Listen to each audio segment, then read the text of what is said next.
Hey guys, my fiance and I, Franny, just finished watching the Titanic. We had an amazing time, and she loves this movie. I'll let her explain, but this is your favorite movie of all time, right? Yes, my And favorite. do you want to talk a little bit about why you love this movie so much? Well, I first fell in love with this movie when I was in fifth grade. My parents had the movie on DVD, and I remember having one of those portable DVD players that I know you had too. Yeah. And I would just be sitting in my room watching this movie on repeat. I just loved it that much. But it was one of those things that nobody understood why, because it was obviously an iconic movie, but my family was like, it's a 3 hour movie. It's a deep movie. It's not even like a feel good that you really want to rewatch that much. And my cousins thought it was weird. Everybody just thought it was strange. I would watch it on repeat. I just loved it. And that was in fifth grade when that love first developed for it. I think just as I kept repeatedly watching it, I understood more and more, and I kind of picked up on things that I didn't the first time. And I fell in love with the story. It's the most real love story I've ever watched. The way that James Cameron brings this story to life is just amazing. You showed this movie to me a few years back. I don't know what was going on. I think we didn't pay like super close attention, and we watched it on a laptop in a dorm, so it was like Yeah. really not ideal situation. But watching it again, I agree with you completely. I see why you're obsessed with this movie. It was amazing. And we're picky about love stories. We are, because a lot of them nowadays tend to be cringy. And so the fact that this isn't cringy at all, and it's one of the few love stories where you actually feel for the characters. Like you just kind of fall in love with them and their story. Yeah. And really, with a lot of James Cameron films that we've watched recently, I felt the same way. He always has really limited time with his characters too. Like if you think about it, this is a 3 hour movie. I remember we said this right when the movie ended. It's 3 hours long, but when you really think about it, how many scenes are there really between Jack and Rose? Yeah. Not that Not many that for a many. 3 hour movie, especially when like the whole emotional punch and the payoff is their relationship. It's like the same thing with Terminator. Sarah Connor didn't have a lot of time to develop any relationship with Kyle Reese, but we both, I think, agreed that it felt very real, even Yeah. that relationship. Definitely. And that was even shorter lived in that movie. But in Titanic, Rose started off with Cal as her fiance. And Cal was just kind of a horrible man, but it was one of those things that she didn't really have a way out of that relationship because she came from high class where her mom was very structured and very prim and proper and kind of forced her to live this life because I guess she mentioned it very briefly, but her father left them with a lot of debt in order for her mom to not work as a seamstress and, for her to have this kind of luxury life and not get rid of all of their goods. They had to marry rich. They needed Rose to marry rich. And that puts a lot on Rose because in the movie she's very young, but it's not right. It's just the way that the high class kind of was. Rose kind of always knew she wanted a way out of that relationship with Cal. It was really just because of the pressure and because he had money for the family. That wasn't even how Rose thought. Also, I'd like to touch on the different classes that were represented in this film because you got lower class, middle class, upper class, and Rose being in upper class, Jack being in lower, Yeah. and just the way that all the classes were portrayed. What did you think about it? It's such a long time ago. Neither of us are familiar with what was going on in those days. I mean, we're Right. familiar with class warfare and stuff Right. and sort of the way that works, but at the same time, you would think it would be unrelatable. That's kind of what I thought at 1st. I'm like, okay, it's like one of those classic, he's from a low class family, Yeah. she's from a high class family. It's not like that at all. No. I was just surprised how relatable they were able to make that Yeah. and portray that in a way that was really understandable in a movie that's really just about the Titanic. Right. I don't know. For me, I loved how they tied it in, and me coming from not understanding or having any knowledge of that whatsoever to getting a really good idea of the way it works and the disconnect there. It added a lot to their relationship for me. What did you think? I thought the same thing. I thought the way that they portrayed it, it kind of showed, they always indicated that Rose wanted a way out of that upper class lifestyle. And Jack just was kind of living his life. He made the most of every day. He made every day count, and I think he was able to break her out of her shell a little bit and kind of immerse her into the world of the lower class in a way, but just Not even that, just more so in the fun kind of carelessness life versus being so structured and that prim and proper life, really, that she was always forced to be in. He showed her how to let her hair down, literally. Right. I also want to mention the way that they reacted to the boat sinking. Yes. They showed that really well at the classes where the upper class, they weren't even being real about it. They weren't even being honest. No one was acting quickly. They were almost in La La Land. Yeah. Whereas Jack and all the lower class people were helping people, were trying their best to get out as quick as possible. Right. Had to break down gates to try to get up to deck where they could even find hopefully a boat to get away.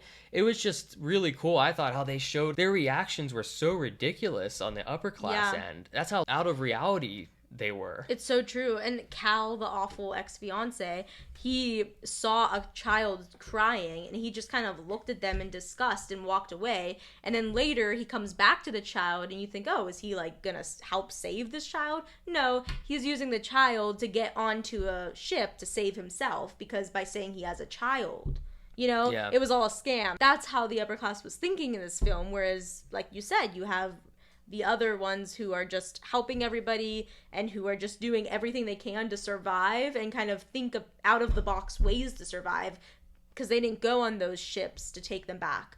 They went on boards and things that they could find from the remains of the Titanic. Yeah. They had to think outside the box. It was just an amazing look at the reality. I imagine, you know, it's pretty close to reality. Yeah. I mean, it seems like very realistic about how it would have been, and I'm glad that they didn't water it down. Yeah. So I just feel like if you made this movie today, it would be some weird, watered-down version, overly CGI'd, with less practical effects, a cringier love story, and it would just ruin everything that this movie has going for it. It would be much less realistic and much less enjoyable. There's so much else this movie gives you, too. It lets the love story grow on its own, while also providing kind of everything else. Because there was even some scenes I was saying, holy crap, this is like The Abyss, or this is like Aliens. Like, you could almost see where he got some inspiration. Oh, yeah, very similar. You agree with that? Yeah, and I only saw those once, but it was recently, and I could clearly see it now. Yeah. Yeah, and it's like, well, for a viewer like me, I love the love story, but I appreciated everything else the movie gave you, too. It kind of had something for everybody. Like, this is an amazingly balanced movie. It really is, because when I grew up, I loved it as a romance film, but then the older that I got, I loved it for so much more. This movie made me want to go on cruises, which was the funny part, because that's another thing people thought was strange. Like, why would you want to go on a cruise after watching Titanic when it literally sinks? But to me, I saw the positive journey of the film, and I didn't see it as, oh, this is just a horrible ending, so that means everything about a cruise is horrible. No, I saw the beauty of a cruise, actually, and I think when it goes to present day Rose and she's older, she's talking about it like it's this remarkable thing she experienced. She said it was the ship of dreams and that, Jack saved her. It's interesting you say that, because you were telling me afterwards that James Cameron, for his inspiration for the film, had gone down and actually looked at the real sunken Titanic. Yeah. And got this like emotional inspiration that he wanted to bring to the screen, right? And it wasn't all negative. Yeah, and when James Cameron discovered these things, it brought him that sense of emotion and that sense of loss. And I think that's what he put into the film. And you can clearly see that. I mean, the film is so full of it, and it's only something that I think you could write and direct after having that emotion yourself. The fact that the movie's shown through Rose's eyes at over 100 years old, telling all of them the story, is just so powerful. Because you kind of forget at a certain point in the movie that it's her telling the story. You get to a point where she starts talking about it again, and I think it's after, like, pretty much she's rescued. Yeah. And then she starts talking again. You're like, whoa. They were listening to that the whole time. She's telling the story, remembering back. There's something so powerful about that. Yeah, and they were all tearing up and really invested. Her granddaughter, Bill Paxton, and the rest of the crew there in present day. And they were really touched by the story. And also in the modern day, I have to say, Bill Paxton great performance from him. As soon as Harry showed me Aliens recently, I saw Bill Paxton and I was like, oh, I recognize him. And then I was like, oh, from Titanic, that makes sense.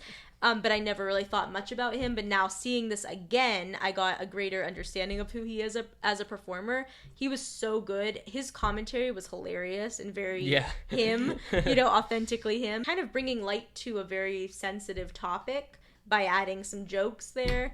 And everyone's performance was just so good. Yeah, I agree. All the performances were amazing. I mean, it goes without saying, like everyone knows. But Leonardo DiCaprio here gave just probably still one of the best performances ever, even though he's been in so many great movies and amazing roles. And Kate Winslet here, I mean, amazing. I haven't seen her in a lot. I mean, she's in a good amount, but not anything iconic, really. We recently watched Eternal Sunshine of the Spotless Mind. And that was great movie. Yeah, and she is really, really good in that movie. But it's a very different role. Yeah. And other than that, I can't really think of a lot. And to be real, I mean, everybody doesn't remember. I don't think enough credit gets given to her. I think a lot of it is to Leo. Yeah. And I'm going to be honest, I do get that, because you want Leo to survive. You want to remember him. You got to give a little credit where credit is due. But I will say with Leonardo, I mean, he completely deserves the praise for the film. Yeah. Because he was just exceptional, and he was so young, like you said.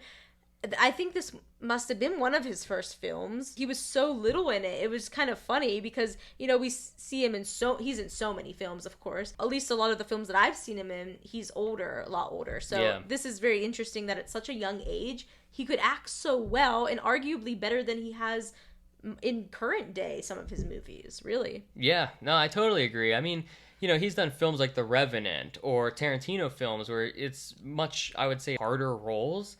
But he gave heart and soul to this movie. I think that's kind of what we're trying to get across, is like, you look at technically, like, he's had harder performances. I think we both agree. Mm-hmm. But here, I just think he really infused this movie with sort of like a soul. Right. He really did. I mean, without Jack, without Leo, it just isn't the movie that it is. Right, and we recently watched a film where James Cameron was actually just talking about this, and about when he was casting Leonardo auditioned, and he was kind of being a snob about it. He was like, oh, this role, it's not really for me. Like, he was thinking this was an easy role. And James Cameron was like, I don't think you're ready for this role then, because this is not an easy role. I think arguably it could be harder than these other roles, because you don't have props to go on. You have to completely act with your emotions, and you have to completely rely on yourself. And, he told Leonardo, like, I don't think you're ready. And that kind of sparked something in Leo to be like, no, I can do this, and I will do this. And, that's just a quick summary of what James Cameron was talking about. But... And he said he sort of realized, like, it's like lightning struck. It just hit him that, oh, wait, no, this is a serious movie. This is a big movie. And it's funny because to us, it's like, 2020 vision in hindsight, it's like, oh, come on, Leonardo said that, this is the biggest movie ever. But you can imagine, like, before that, you don't know how well it's gonna do. You don't know that this is gonna end up being like an iconic, culturally, just like the biggest movie ever. Right. So it was like lightning struck, and he said that Leonardo just basically realized this is a serious role, and it was just like, and all of a sudden he's on. He just blew James Cameron away and was like, okay, he's the guy. Yeah. Like, he's getting cast. Perfect. He's Jack. Yeah. And I've heard, too, that behind the scenes, he and Kate Winslet, Rose, have great chemistry. And so that's another reason on screen the relationship is so good and so real, because they really were like that in real life. I mean, it's kind of silly, but I've even read behind the scenes, he would fart on her and she would just crack up about it. And they were like almost like a brother and sister, best friend type of relationship.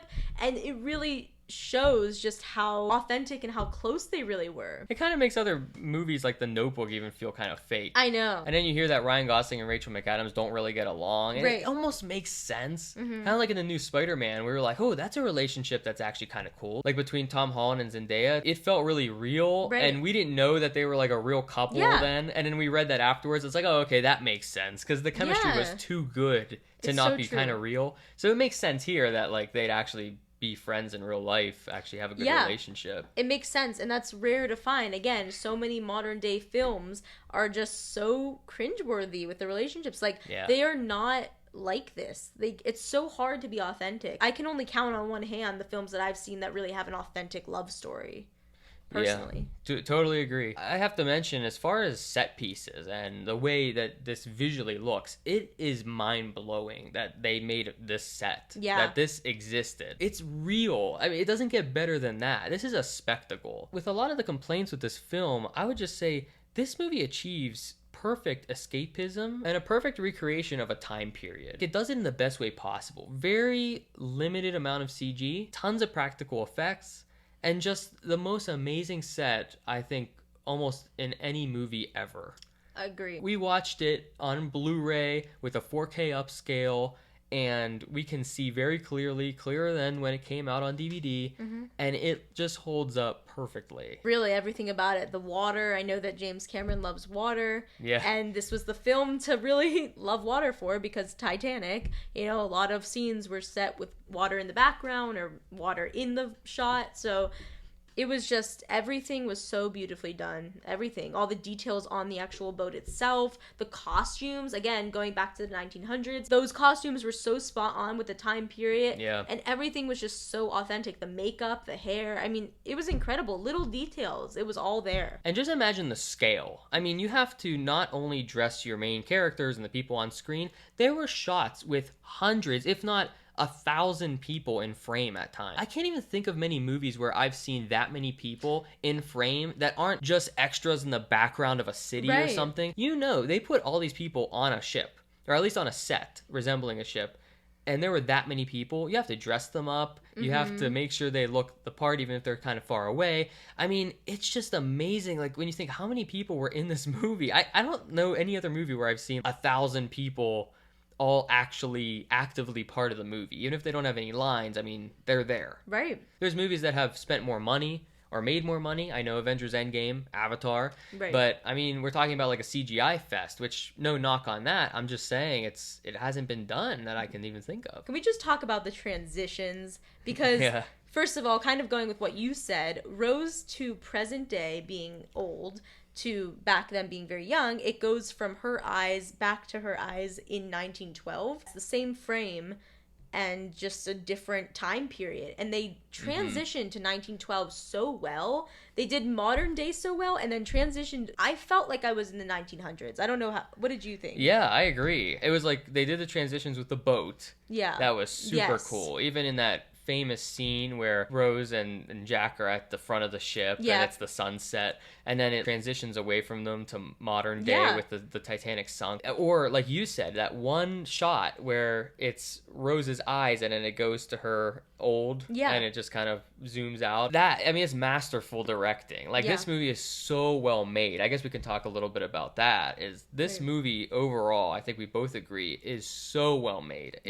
I mean, it's like one of the biggest movies ever. It's like a cultural icon. So I think that kind of goes without saying, but we have to mention it because, I mean, the direction, I mean, the budget, first of all, way this was made. It's a massive pool they made to make this movie, and it looks real. And wasn't it the biggest budget film? I think at the time, yeah. And I think it grossed the most of any film ever in history at that time. It kind of showed that a movie could make that much money. And the use of practical effects, and this is something I've mentioned in every single James Cameron review so far. I mentioned it in Terminator, Terminator 2, Aliens, The Abyss, True Lies. Even though this isn't an action film, this isn't a sci-fi film, it still had the hallmarks of James Cameron. Right. And you were talking about how crazy it is that they even filled the boat up with, I mean, a lot of the scenes, it's actually real water filling these rooms. And how they made it look so realistic, like all of the passengers flying off the boat and all these people sinking, and just everything was so intense and so real that you just feel this sense of anxiety yourself, honestly. Yeah. It's like you're experiencing the sinking of the Titanic right in front of you. Yeah, it really plays with your emotions. Yeah. There were times, I mean, you're laughing, you're tearing up, you're having anxiety. It just did everything. It's an amazing balancing act of a movie that they somehow pulled off. And it really helps that it has an amazing score.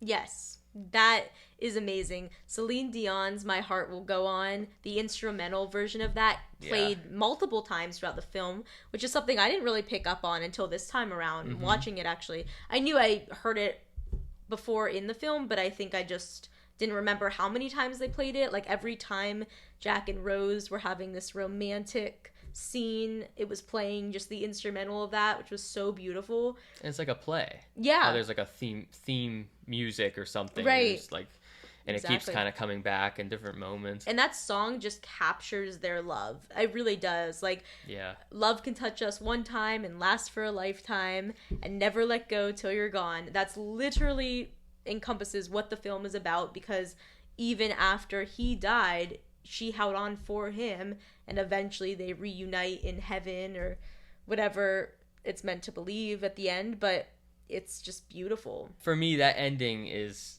literally perfect. Yeah, the ending is great. It's like the perfect closure with a little bit of open-endedness, because like you said, whatever it's meant to be viewed as, I think both of us view it as she passed away warm in her bed, kind of like Jack said, and she was in heaven. Yeah. And reuniting. She was reuniting with Jack on the beautiful boat, and all of the passengers who passed were also there, clapping and cheering them on. I know others believed it to be where she just fell asleep and had a dream that night of this, because she was maybe talking about Titanic so much.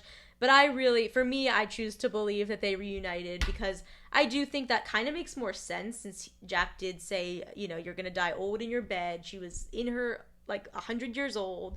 It makes sense that she would pass at that time, and it makes sense that they would reunite, because that was a true love. Like, nothing was going to beat that. And I also think that just thinking about it like that did give me the closure that I feel like I needed for this, beautiful love story. I love stories that have kind of a raw, almost sad ending, but still beautiful. I don't like unrealistic happy endings a lot of times. I like to feel something when I watch a movie. I don't want something that's just not realistic. I always loved that about Titanic, because I always felt like I'm getting this pure love story, but I'm getting an ending that's so raw and real, and it makes me feel all different types of emotions, and that's what I want. I think that's what a movie should do. It should move you in a different way. Yeah, I totally agree. If you guys have ever seen Leaving Las Vegas, this might be a weird comparison. If you've seen that movie and you remember the ending, you'll know what I mean. An ending like that, and again, it's a weird comparison, but it fulfills me in the same way as a viewer watching it as Titanic did. Because, like you said, there's a realism to it. It's almost the purest kind of love. It's like the Celine Dion song. It's like that line you said, like, right. Love touches you once and it lasts for a lifetime. That is pretty much the truest love ever. It remains, even though everything else didn't work out, right? And she went, 70, 80 years without him even being alive. Yeah. And she still met with him up in heaven. I mean, there's nothing more beautiful than that. It's a theme of James Cameron that, there's this moment that happens. The characters know this is the truest love that you can experience, and it sticks with them no matter what. I mean, we get to Terminator 2, and Sarah Connor still remembers Kyle Reese and everything he taught her and told her. There's still a love there. And it lasts, even though I think there was only one day that passed with them together in that movie.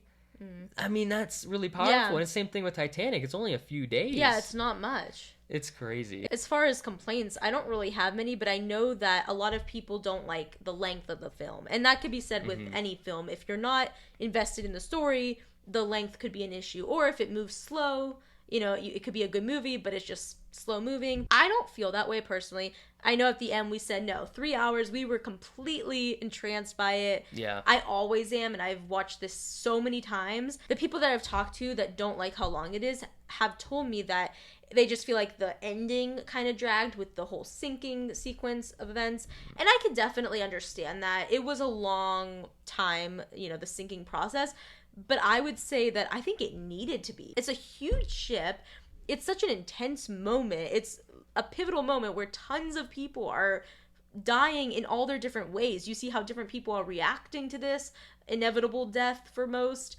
And I think it's kind of a beautiful thing. You see, for example, the people that played music, the violinist on the ship, they were just playing music till the very end, kind of just taking it in, accepting it. Yeah. The priest was praying till the very end, and his followers were holding on to him for dear life just till the very end. Everybody reacted so differently. And then you go back to Jack and Rose. They're holding on, waiting for the whole ship to go down because they're going to jump and remain holding on to each other. They're going to go together because you jump, I jump. It even showed different people that didn't leave their rooms, some of the lower class. There was an old couple that was just laying in bed together, again, accepting the inevitable, but they were just laying in bed together, accepting it. There was a mom reading to her children in bed. Everything was just so well done, and I didn't mind how long it took because I think it kind of needed to do that. What do you think? I completely agree with everything you said. Just to add to what you said, because you said it so well, I would say, despite how long it is, the pacing is just so excellent. Right. And there's so many things to tie up. There's so many characters. You said, like, you see how everyone reacts differently. I just don't think it would have showed the human experience and the human emotions as well if it didn't take as much time. I agree. It was beautiful in a really sad way. And the gravity of that ship sinking required that much time.